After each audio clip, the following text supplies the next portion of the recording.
How the fuck's it going, everyone? Back today with another video, and one that's going to be slightly less taxing for me to kind of prepare, and probably slightly less taxing for you guys to listen to as well. I spent a long time kind of prepping for that Sulfureon in-depth album review that I uploaded last time. I think that was Friday night. So I've just kind of thought I'd come back with a album recommendation slash kind of vinyl update vid, just to kind of give you something to check out over the weekend, or indeed maybe return to, because there's a couple of classics in here that you should already be aware of, as you will see in the thumbnail. So yeah, this is stuff that I've gotten over the last week or so.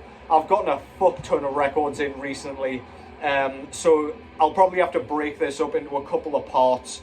I'm going to show 4 records here and 4 in my next collection update, and then yeah, that just kind of spreads out the content a bit, and it's a bit more kind of digestible for you guys to kind of check all the albums out. As you know, I struggle to upload videos and kind of get content recorded a bit more during a work week, so just bear with me after this one's uploaded. I will get one done probably by about Wednesday. But yeah, you know me by now, you know I'm not going anywhere. So yeah, without further ramblings, what we've got going on in the background, first of all, this is Winterfylleth out of Manchester, England, with their 5th full-length album entitled The Dark Hereafter.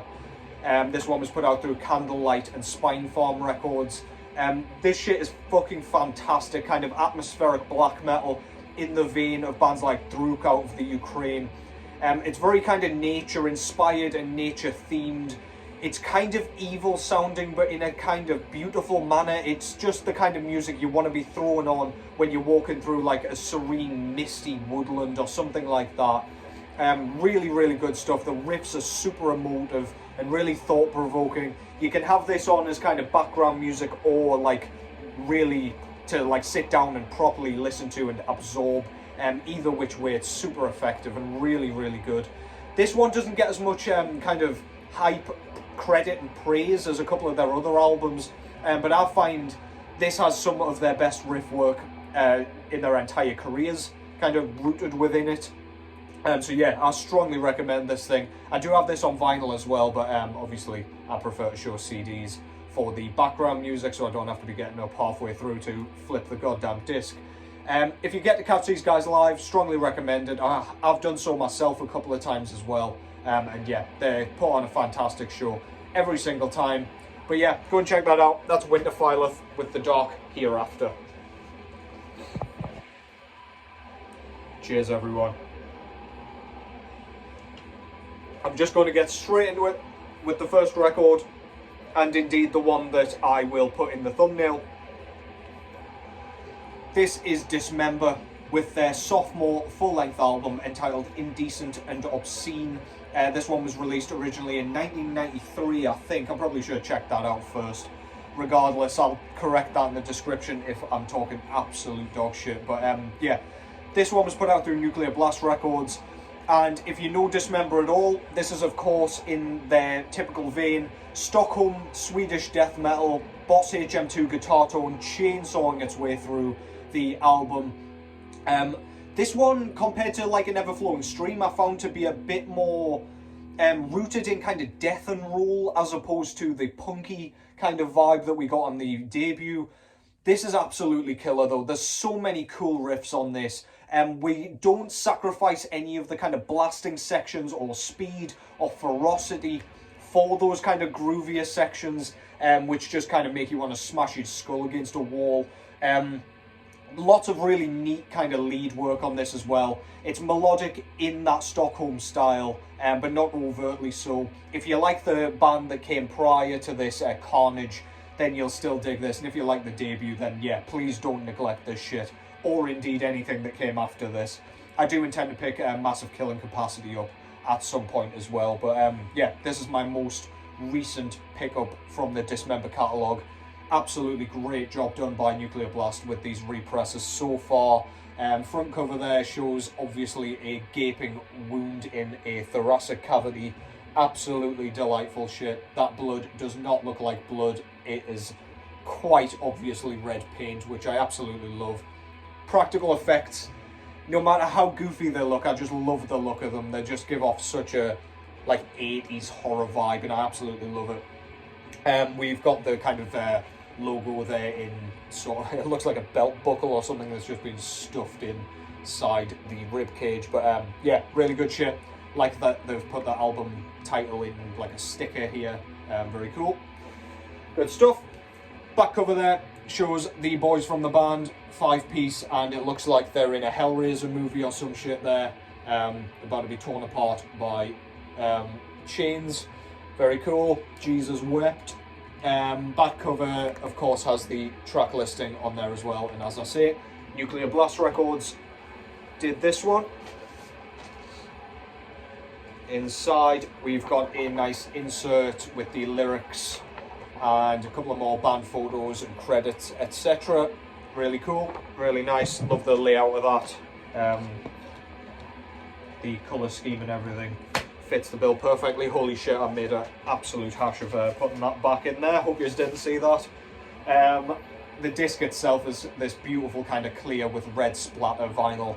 Absolutely gorgeous. I spun this yesterday and it sounds as good as the debut one did. Really, really love what Nuclear Blast did with these. Voice cracking all over the shop. Yeah, obviously goes beautifully with the album cover as well, which you know I appreciate. Let me just find... Yeah, so if you're not familiar with that album, but you like Dismember's sound, or indeed the typical kind of Stockholm, Sweden kind of buzzsaw guitar shit that's going on in the rest of that scene, then don't neglect this. It's absolutely killer. Fantastic songwriting again, and yeah, just a great album. That's Indecent and Obscene by Dismember.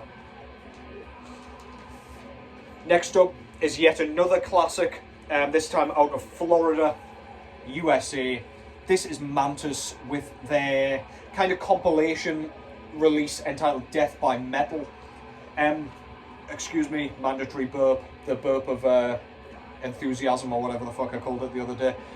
Anyway, this is, for those of you that somehow don't know, this is a pre-death band. So Chuck Schuldiner is in this band, Cam Lee, and indeed I think Rick Ross is in this as well on guitars.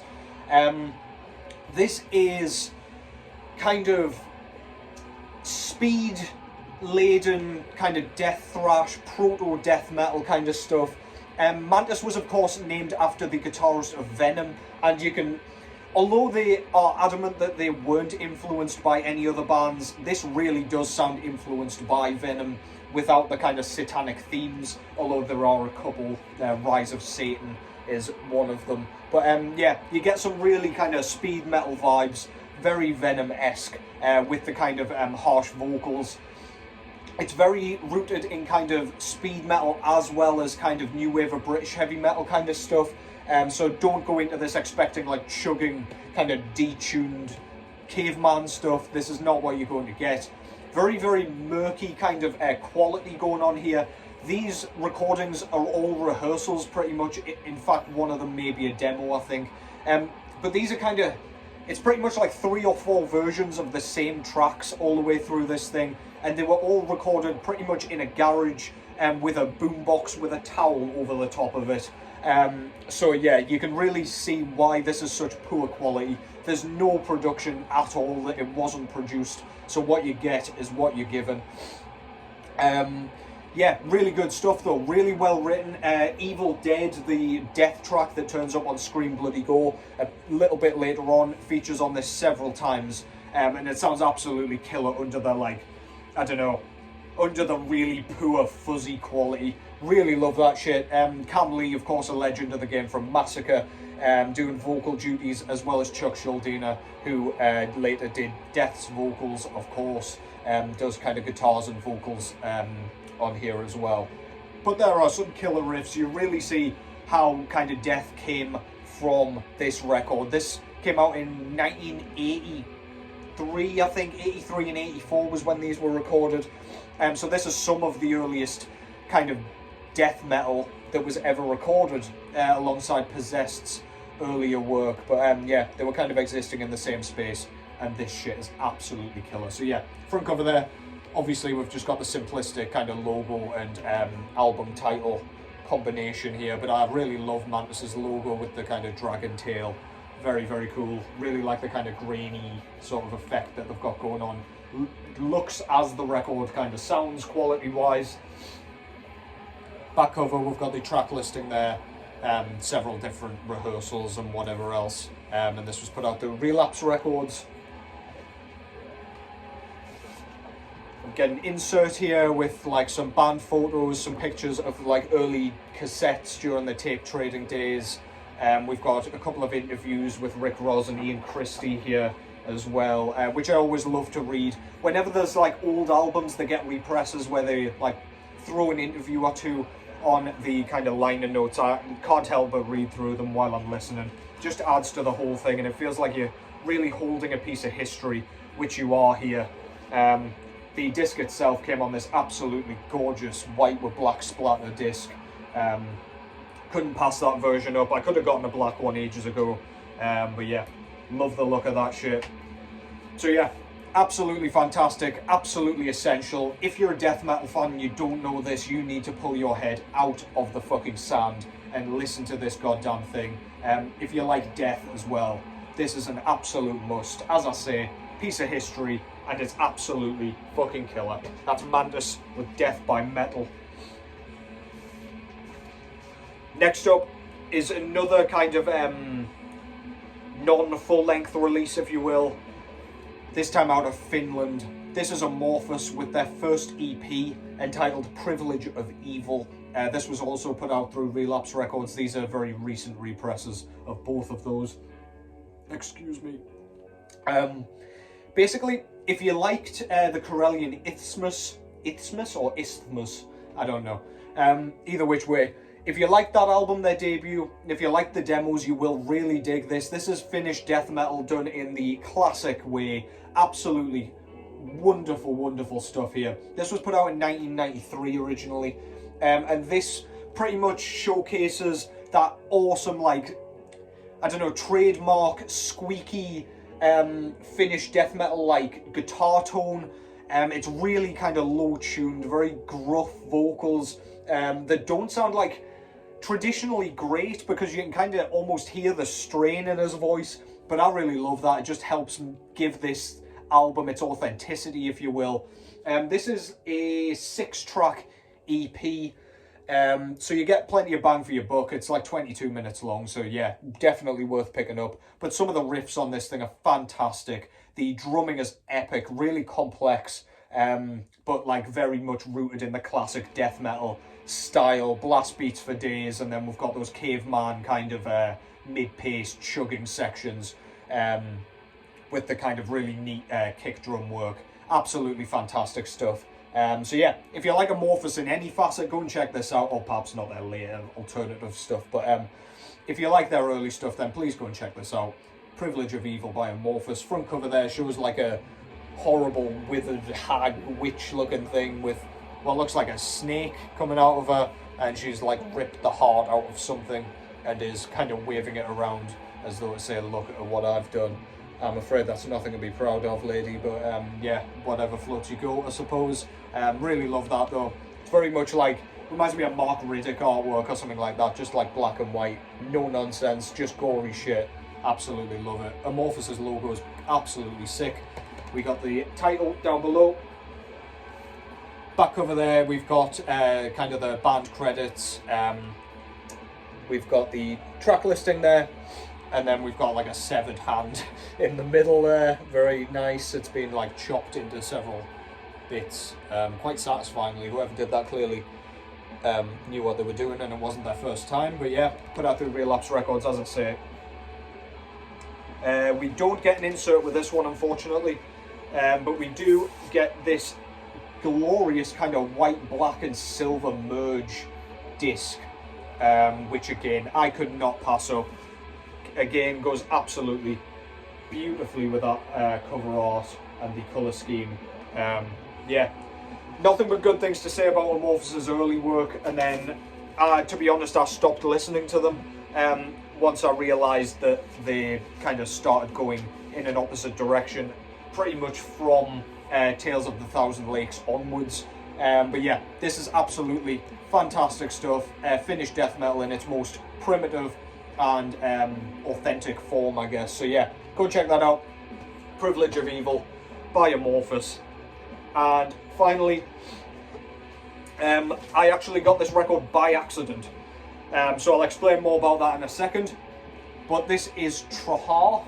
That might be pronounced completely wrong, but out of the USA with, I want to say, I think this might be the 6th full-length album, I'm not sure, but this guy is so prolific. He's bringing out like 4 albums a year, plus EPs and splits and shit, so almost impossible to kind of keep up with it.